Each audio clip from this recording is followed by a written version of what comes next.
The bogus ma'am channel থেকে আমি প্রিয়াঙ্কি আবারও একটা রান্নার ভিডিও নিয়ে চলে এসেছি। আসলে রান্নার ভিডিও না, সারাদিনে আমি কী করি, মানে স্পেশালি আমি রান্নাটাই বেশিরভাগ টাইমটাই করি, কারণ এই দায়িত্বটাই আমার ওপর থাকে, তাই সেটাই তোমাদের সঙ্গে শেয়ার করছি। আর এই দেখো, বাজার থেকে আজকে এই মাছগুলো এনেছিল, মাছগুলোকে ভালো করে ভেজে নিলাম তেল দিয়ে। তারপরে মাছগুলো যখন ভাজা ভাজা হয়ে গেল, অন্যদিকে আমি মাছের ঝালটাও করতে বসিয়ে দিলাম। আর কেটেছিল গাছের থোড়, সেইটাকে একটু তরকারি করব বলে মাছের মাথা দিয়ে সেই জন্য এগুলোকে পেঁপে আলু বেগুন দিয়ে থোড়টাকে রান্না করে রাখলাম, মানে একটুখানি তরকারি মতন করে রাখলাম। তারপরে ওটা ফোড়ন দিয়ে সাঁতাল দিয়ে দেব। এই দেখো, অন্যদিকে মাছ ভাজা কমপ্লিট হয়ে গেছে। আমাদের একটু মাছটা একটু কড়া করে ভাজা হয়, লাল লাল করে, তাই মাছগুলো একটু লাল লাল করে ভেজে নিলাম। এবার মাছ ভাজা হয়ে যাওয়ার পরে এবার আস্তে আস্তে আমি অন্য কাজগুলোও করতে থাকছি, কারণ অন্য তরকারি রেডি করতে থাকছি।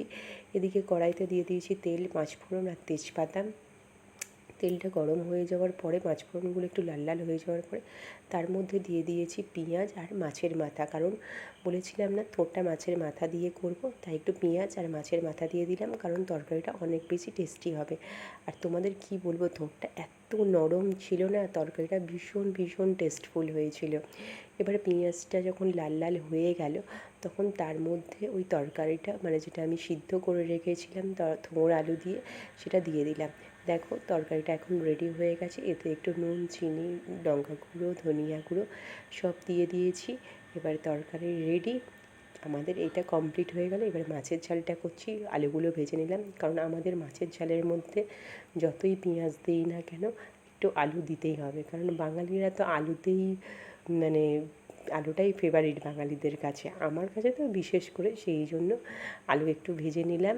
নিয়ে পেঁয়াজগুলো তেলের মধ্যে ছাঁকা তেলে ভেজে নিয়ে তার মধ্যে একটু আদা রসুন দিয়ে ভালো করে কষিয়ে নিলাম, নিয়ে একটু জল ঢেলে দিলাম।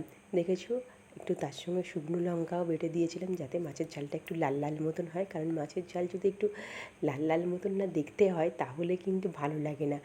তার মধ্যে এবারে এই মশলা থেকে যখন তেল বেরিয়ে গেল, তার মধ্যে আলু দিয়ে একটু নাড়াচাড়া করে আর জল ঢেলে দিলাম। যেই তরকারিটা ফুটতে থাকলো, তখনই দিয়ে দিলাম মাছগুলো। আর হয়ে গেল কমপ্লিট আস্তে আস্তে মাছের ঝাল। ভিডিওটা কেমন লাগলো প্লিজ একটা ভালো লাগলে একটা লাইক কমেন্ট করে দিও, আর যদি আরও ভালো লেগে থাকে তাহলে একটা শেয়ার করে দিও। আর কিন্তু প্লিজ আবারও বলছি, কেউ বাজে মন্তব্য করো না, কারণ তাহলে ভিডিও করার ইচ্ছাটাই হারিয়ে যাবে। অনেক ধন্যবাদ ভিডিওটা দেখার জন্য।